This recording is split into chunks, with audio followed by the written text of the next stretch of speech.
everything. By the way, he's one of the original B-boys. Yeah, man. Anyhow. People don't know. So past, present, a little bit about the future. Future, look, man, we still doing videos. We're getting another contract, hopefully, very soon. Chicago. And yeah, we just, we're just getting ready. We've been very grateful. And we're getting into other things. We're going to be getting into real estate too, investing. No more profit, more property in every barrel. And nobody's stopping me because we're thorough. Man. That's right, man. We got to own something, man. And we're getting into that. We're diving into that. So hopefully, like I said, everything takes time. And you got to be patient.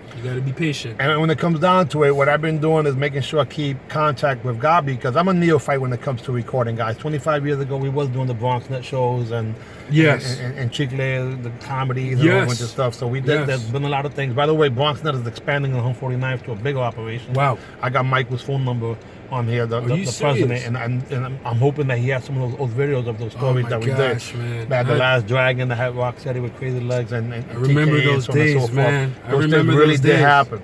I miss those days. I say it's a luxury that I actually get the chance to reminisce, and I can actually walk to Parker Street and reminisce, because I always have dreams of the graffiti is still there. It doesn't say Fontenay, but the next descendant was Excel, and we are proud of those people. Yeah, man. China and Mighty Joe took it to a whole other realm, man. And they work close with me too, man. I'm so proud of them, man. We just begun. That's it, man. But you laid down the foundation for these things to happen, and like I said, I tell everybody. I plant seeds, right? We plant seeds, course, and then people's job is to cultivate them. But every once in a while, I got to check on to see how it's growing.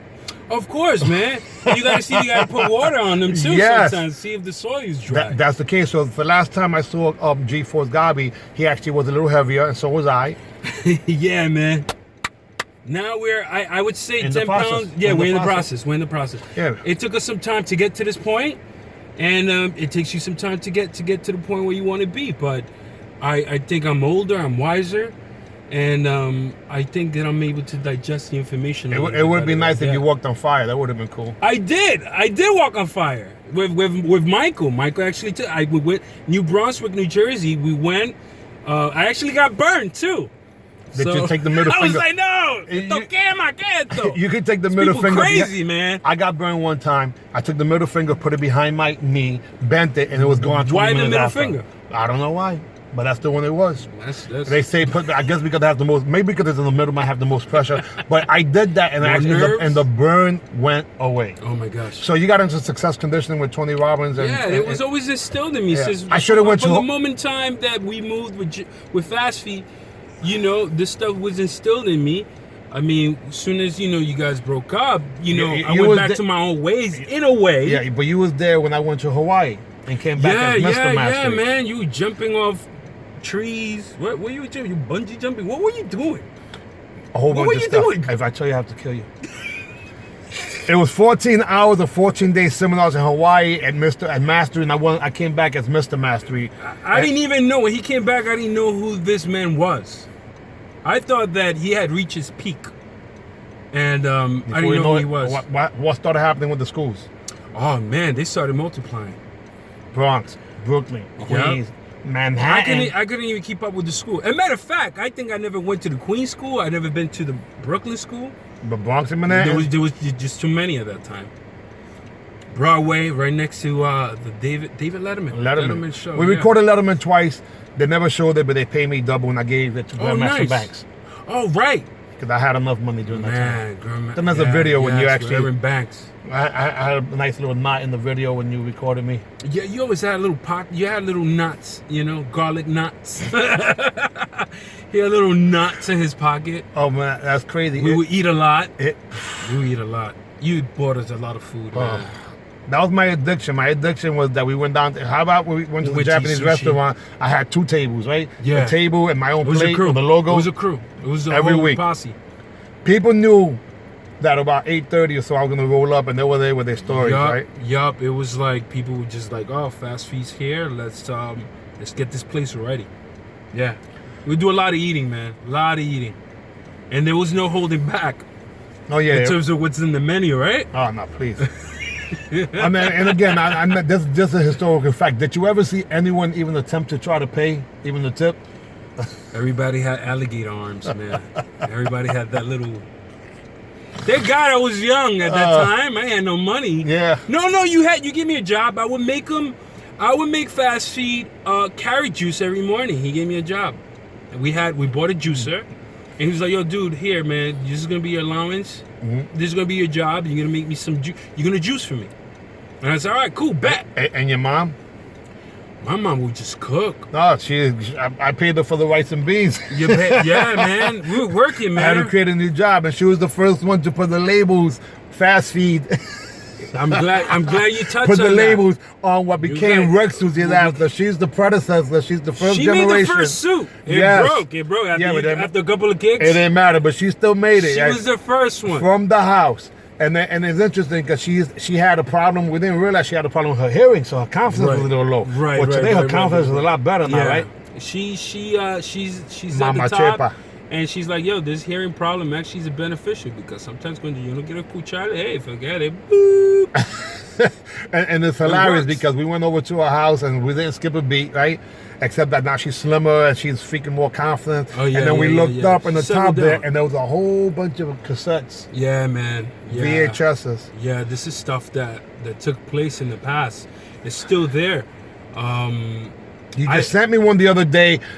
In between the ropes of one of the rounds over at what college? That was at Lehman College. And that was shot at BronxNet too. BronxNet did the other shooting for it. And you got the under the rope scene. Right. And actually Angel from Trilogy and Freddy are actually hosting the video. I haven't showed you that part yet. They're actually hosting that the event. This is on my camera. History now. Yeah, this is during the time I think Mi Gente was on. They just got Mi Gente. That was Channel 4. So Freddie Fred and Angel come to my house. Ayo, who was a student at one time, and he's the one that bought Tony from TK, by the way. They came to my house and they pitched me on this idea, and I'm trying to tell them BronxNet. Before you know it, they're interviewing Jennifer Lopez. Oh yeah, they were in Channel 4, man. Nah, I wasn't on there because that's when I relocated. That was around the time that I left. That was during that time, right? Yeah. So a lot of it is a little blur. You know? Yeah, you're right. But look, I get every time I get a minute, like I'll try to send something to Fast Feed, you know. Now literally, this guy's up 24 hours. You know, he's up at 2 in the morning, 3 in the morning. When the world is sleeping, editors and artists worldwide are mixing and doing movies in Hong Kong. That's where they do all the movies. Yes. Because it's a little quiet. Yeah, it's a little more laid back. You're able to we're able to work, and that's how we do it, man. And now with my daughter is like no sleep, man. So that's why we gotta. So she said, hey man, you better hit that gas and make it happen. DJ is gonna be 36 1 month from today. Oh my gosh. It's the 25th. Wow. And I'll be down in Florida with my 2 grandchildren. I can't even believe it. How did I become? I don't think I'm 36. Let alone BJ. Cause I was how old was I during that whole time? You were in your 27, 26 on is when we met. I think it was during that time, and I was like, when I was 26, I was still pretty ignorant at that time.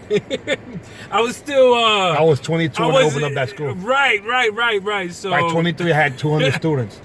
Yeah, man, you were doing some serious stuff. By 25, when I changed the name from New York's first sport karate to Fontana's, that's when the who's who of entertainment, of course, was in the grand opening, as we were literally changing the carpeta.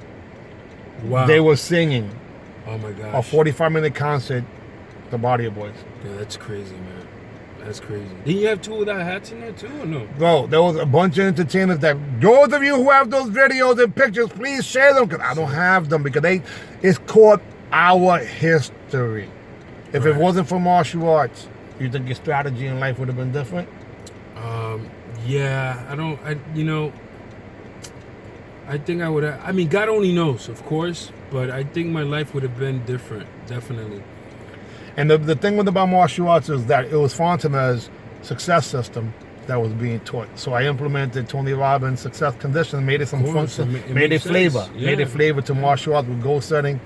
And to this very day, a lot of the descendants are still doing that. You know, A attitude, B basic, C control. Maybe to the martial arts. Winners never quit, quitters never win. Of course, man. And then some people have a problem sometimes when they walk through the door because they want to bow and salute too. Right. 7. Hey, man, you got to get in that mind frame, man. Every day. If you had to give anyone 7. advice in terms of what to do, they might want to, try something that they love, but they're afraid. Oh, man, if they're afraid. You know what? You just got... I try to really simplify it because our minds are willing to take it to another route. And our minds is willing to take it to a difficult place, which is really not that difficult. It's all an illusion. It's all your perspective on how you see it. So I say you got to change your mind frame. And then everything after that follows because you know what's the next step. And Napoleon Hill said it good. Whatever the mind can conceive and believe, Right. it can achieve. If you already saw it, it has happened. Exactly. It's just a matter of physical manifestation of it. Right. Don't mean it to be too damn deep, but the fact of the matter It's is the that plain old truth, man. what happens in the future? What are you looking at in the future when it comes to video? Do you see yourself? Can we get a commitment from you to helping me get my documentary done? Yeah, we got... Look, man, I started this documentary already. How many years ago? Long time. A long time ago. And he actually, you predicted it, right? Didn't you say It's on audio, yeah. What you said? I said the guy behind the scenes right now with the camera in the future gonna be doing some major stuff with the camera. Yeah, it's a trip. I saw that and I was like, oh, wow. It tripped me out, But it happens to be that was the... Oh, we got somebody that wants us to help us. Yeah, How you doing, ma'am?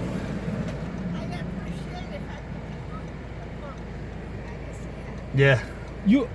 No, Yes. she just noticed. Oh, okay. Yes. Yeah. So the lady's looking for a spot. There's a pump there. Yeah. We're here in the Grand Good luck. Concourse.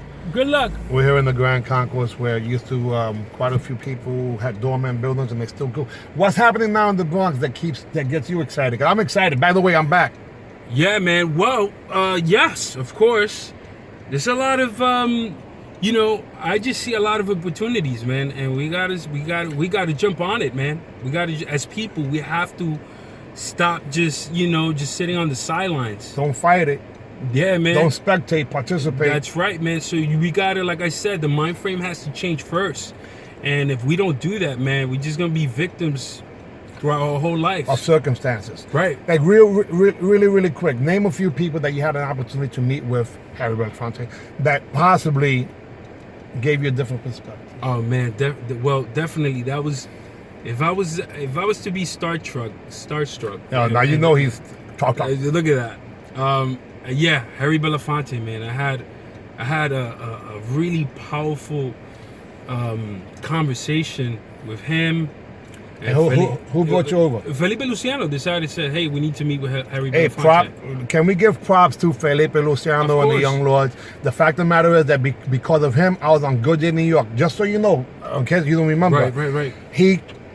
On a Friday, they contacted me.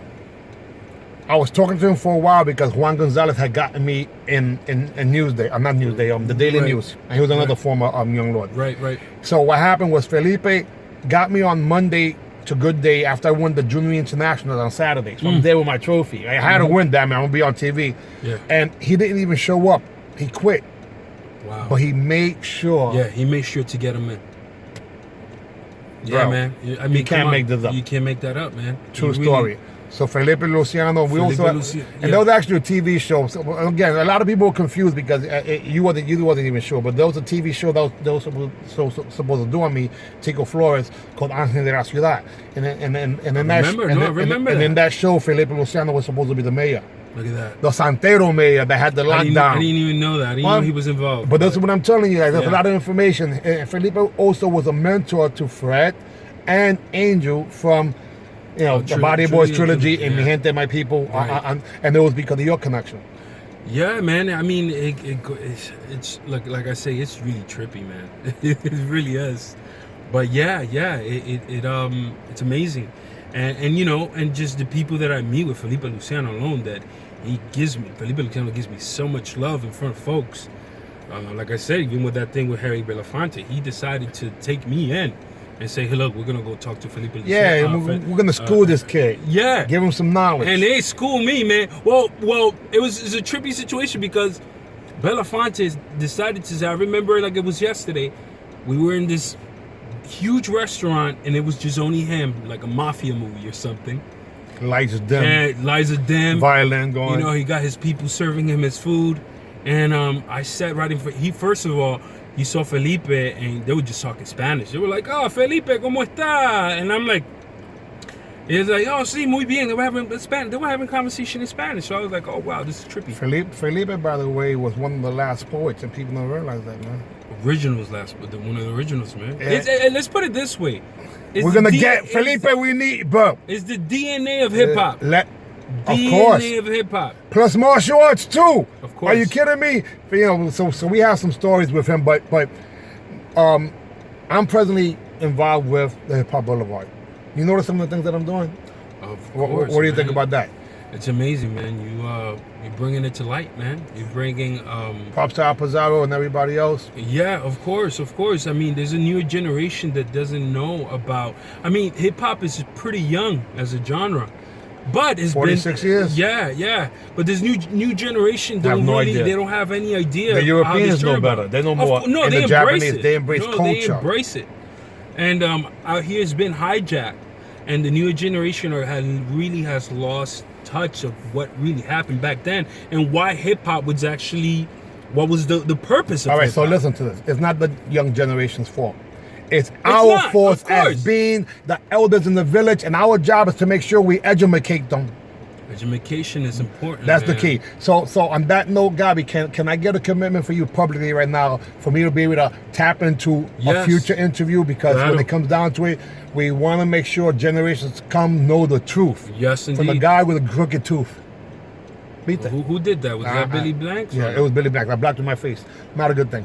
Anyhow, besides that, any other words of wisdom on our way out? On our way out, man. Just look, like I said, I'm gonna go back with Mind Frame again, and evolution. You gotta grow. You gotta be in stages, man. And be aware of everything you do. It has an effect. It has an effect on our children. And we need to be very, very in tune on what's going on, man. But the change starts with us. It all starts with us. Us one. That's right. Wonderful. In the famous words of some crazy Puerto Ricans of the Bronx who did 25 episodes of his own TV show way back when I say AB, you know what to say. AB, see ya. We out of here. No more photos. No more pictures. Get out of here. God bless.